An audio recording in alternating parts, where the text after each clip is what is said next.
Hey guys, this is Varun here and I'm with Prashanti, and this is the fourth video in our barbell technique series. So this one is about our favorite exercise, the deadlift, and we're only going to be talking about the conventional deadlift here. We will do the sumo deadlift in a separate video. Now the deadlift is just very simply picking a heavy weight up off the ground and putting it back down, but there are a few technique things which, if you get right, your journey to becoming a good deadlifter will be a lot easier. So like we did with the other lifts, we will start with hand, foot and bar position, right? So we have the bar loaded up here. Now actually, before we start with the bar, you want to make sure that you have plates that are Olympic size plates, right? If you have these really small plates and you load the bar up, the bar will be much lower to the ground. So make sure when you load it up that you have the bigger plates. Now Prashanti is going to set up, let's talk about foot position first. So how wide should your feet be? So the easiest test we have for this is to just do a vertical jump and see where she lands. So she's landed feet about hip width apart, so she's going to use that stance to stand up next to the bar.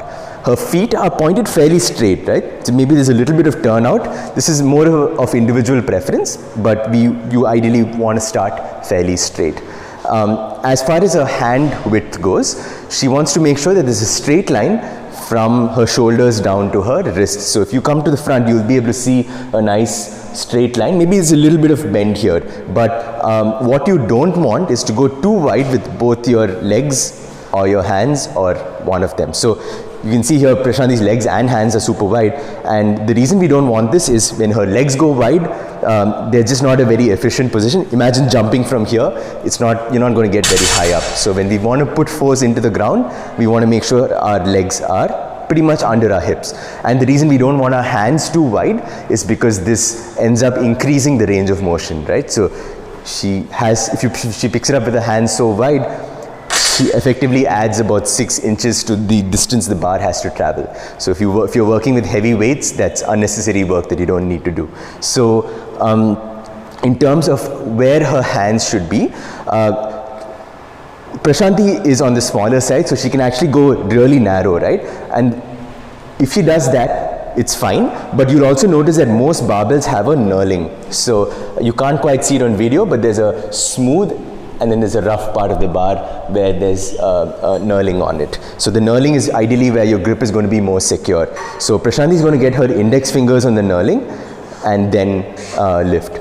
So for most of you, unless you're an exceptionally tall giant, index fingers in the knurling is going to be a good place to be at. So that's as far as hand width and foot width. Now in terms of where that is in relation to the bar, kind of like all our barbell lifts, we want to make sure that the bar is over the middle of the foot. So when Prashanti steps up to the bar, she's going to make sure that the bar is cutting a line right across the middle of her foot, and middle of her foot means from her heel to her toes, right? You'll tend to want to measure it from the front of your shin to the toes, but count it from your heel to your toes. So she's almost touching the bar, but not quite. So that's pretty much where she wants to keep the bar. Now maybe before we get to that, we'll just walk through the steps to get down to the bar. So now you have you're standing over the middle of your foot, you know where your hands and feet are supposed to be. So getting down to the bar, you're basically going to do a RDL or a hip hinge. So we're assuming by this point, if you're doing the barbell deadlift, you have some familiarity with the hip hinge motion. If not, I mean, you can check out our social media, we have videos on that. But what you're going to do from here is do an RDL down to the bar, right? So she's going until she gets her hands on the barbell. Now in this position, she's making sure that about 2 things actually. So the first is that the bar is still over midfoot. What often happens is you tend to push the bar forward as you go down. You don't want that to happen. And the second thing is her shins are actually touching the bar. So once she has these 2 things down, she's just going to stand up tall, and to go down, she's just going to do an RDL down and then just bend her knees to get to the floor. So put very simply, that's the deadlift, right? Obviously it's not quite so simple. There are a few specific technique things we need to focus on, but for your first set of deadlifts, that should be enough. So Now let's talk a little bit about 3 big things we want you to ensure when you start doing deadlifts. So the first is breathing. So just like with the squat or even with the overhead press, we want to make sure that we are getting a full breath of air and holding it as much as possible. So the reason is, when we get a full breath of air, we increase the amount of intra-abdominal pressure and we increase the amount of tension through our body, and this helps us to handle heavy weights without feeling like we're going to crumple. So easiest way to do this, if you're not sure of how, is to get your hands on the side of your waist like Prashanti has, and now when she inhales, she wants to push her hands out because she's getting all her air into her midsection. So you can't quite see it maybe, but when you do it yourself, you will be able to feel sideways pressure as you get that air in. So you want to get as much air as you can, right? And do a bad breath. So what you'll often see is, if you video yourself or look in the mirror, is this happens. So she inhales and her collarbone rises up and her chest flares up. That's not getting as much air as you should. So she wants to fill up from the base of her stomach, fill up 360 degrees and get as much air as you can. So you'll notice a marked difference in how much tension you feel through the midsection if you do this right. So she is going to get that air up top on her first rep. Once she's confident, she's going to go down holding her breath. She's still not breathing. She's doing her rep and she might exhale a little bit at the top, maybe 20%. And then going back down. Yeah, so this is great for sets of maybe 1 or 2 reps. What do you do if you have to do a set of 5, right? Now, 2 ways to do this. She can either breathe up top. So all her breathing is done when she's standing up. So inhaling, exhaling, everything happens here. So do 1 more rep. So she exhales and inhales and then goes back down. That's one option. Second option is, obviously you do this at the bottom. So first rep, she's inhaling at the top, going down. Now when she goes down, she's going to inhale here and then go. So no right way to do this. Try both. Breathing at the bottom can be harder for people because it's harder to get a full breath of air at the bottom, but really it's a matter of personal preference. Now the second point is lat tension and pulling the slack out. So before we get to that, an important note on deadlifts in general is we want our back position to be slightly extended. And what I mean by that is, if you were to look at Prashanti's back here, it's more or less in a straight line from her upper back down to her tailbone, right? So what you don't want is a very rounded back. So you can see there's a bit of a concave shape to her back, or you don't want excessive extension, although this is pretty rare. You can see how her t-shirt crinkles up here.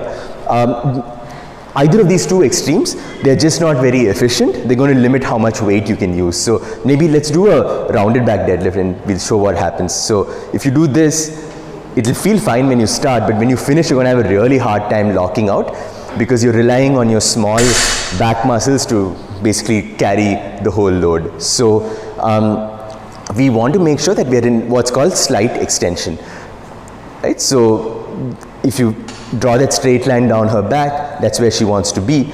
Now, to get to this position, there are 2 things we can do. First is engaging our lats. These are the muscles on the side of our back, and they play an important role in actually keeping your back in an extended position and helping you hold on to the weight. So to engage the lats, there are multiple ways we can think about it, but the easiest one we found is to imagine there are oranges right under your armpits, right? So when I squeeze those oranges under my armpit, I am tightening my lats. So you can just practice this motion a couple of times, squeeze the juice out of those oranges, and you should feel some tension here. So once you feel that tension, you want to find that tension at the bottom of the deadlift. So she's squeezing those oranges, watch this area, and then she is lifting.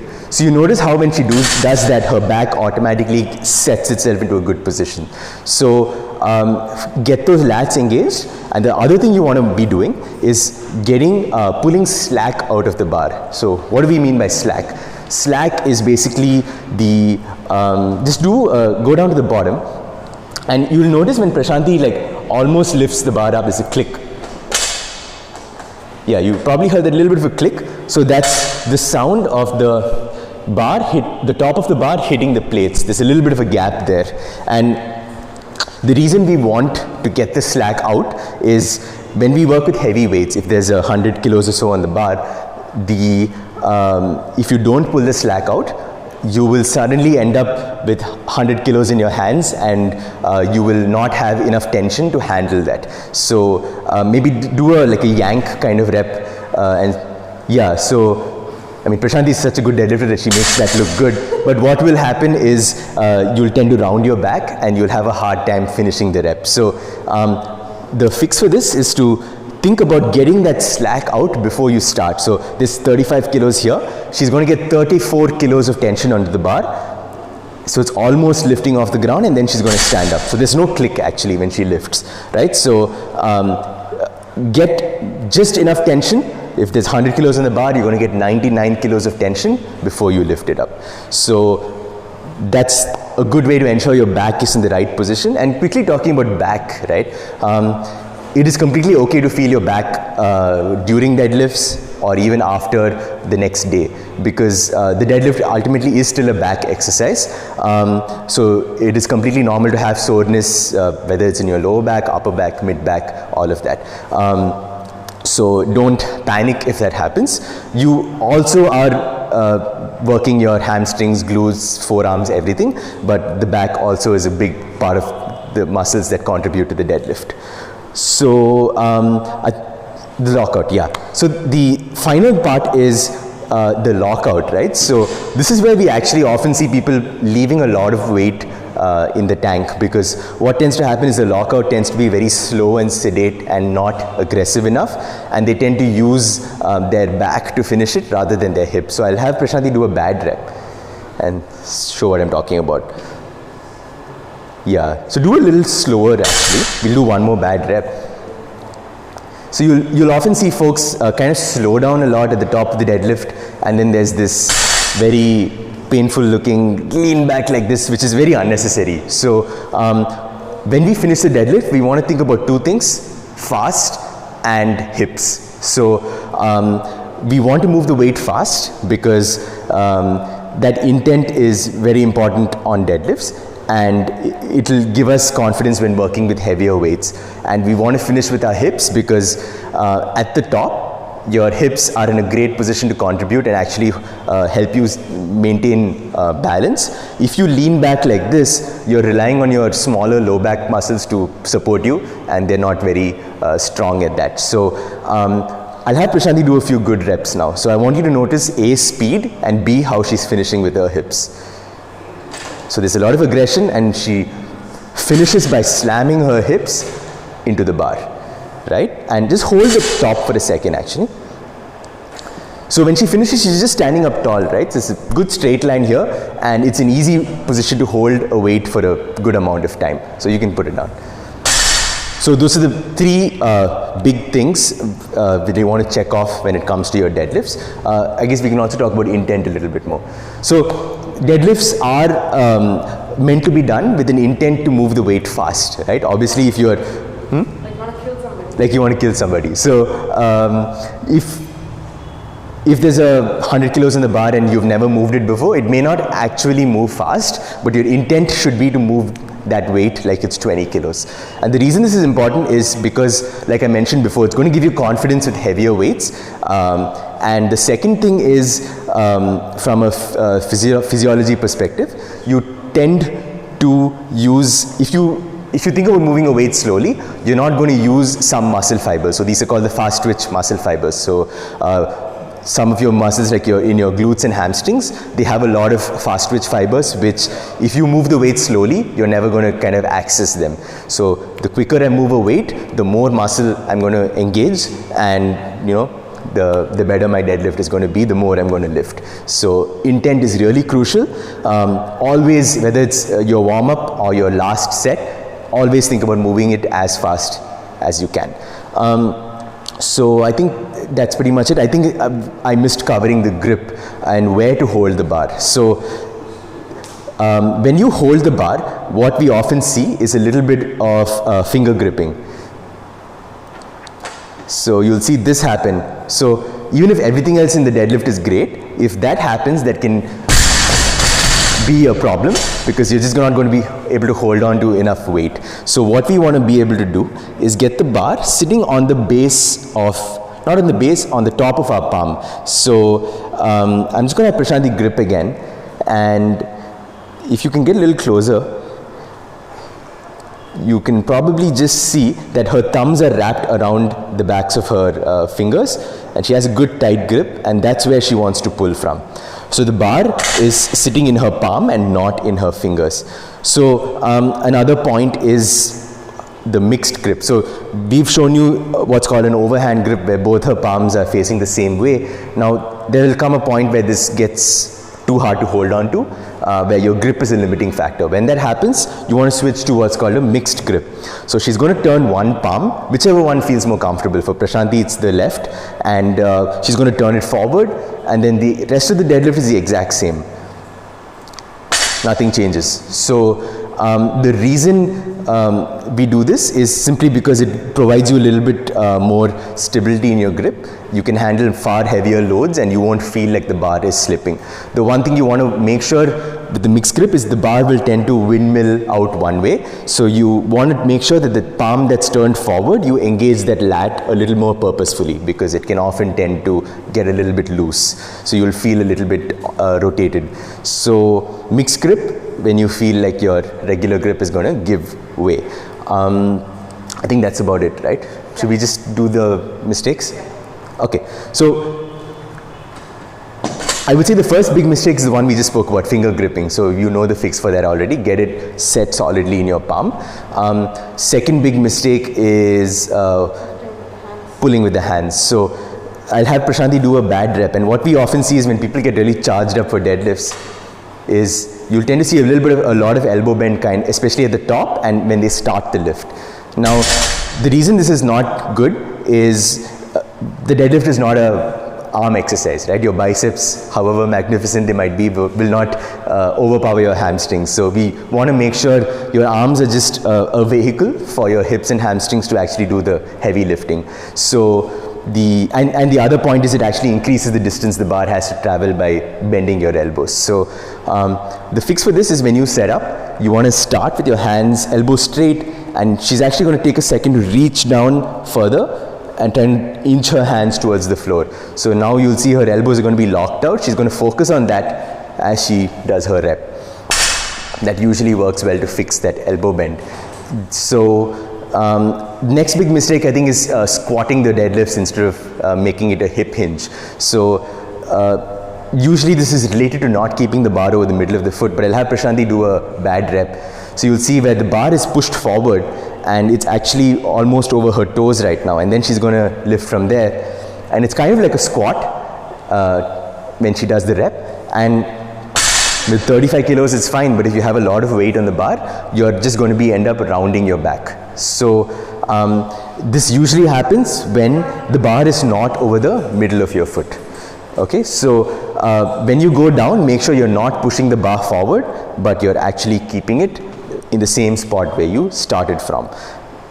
What else have we missed? Rounded back. Rounded back, yeah. So we spoke a lot about pulling the slack, setting your back. Despite all your best intentions, you might end up rounding your back a little bit in the deadlift. So there is an acceptable amount of back rounding where it doesn't really matter. With a heavy weight, you might find your upper back rounding a little bit to finish the rep, and that's kind of unavoidable. Maybe it's almost makes it a little more efficient.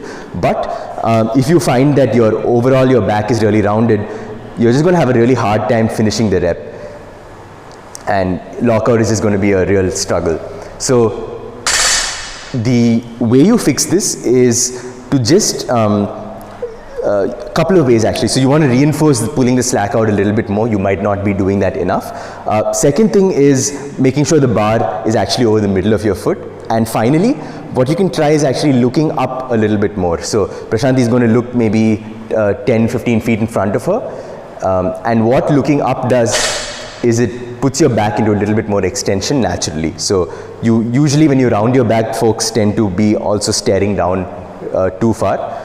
So simply looking up will help you get your back in a better position.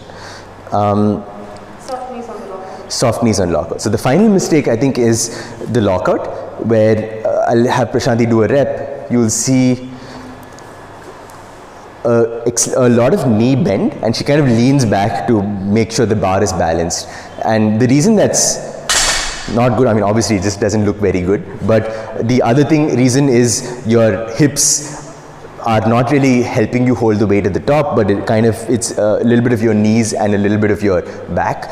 And if you're a lifter, that's not going to be a legal lift, but even if you're not a competitive lifter, it will limit how much weight you can actually hold, and it's just going to make for worse deadlifts. So the fix for this is to just think about standing up tall, right? So it's very simple, but when Prashanti stands up, just standing up tall. So when I stand tall, I'm not leaning back like this or doing anything funny.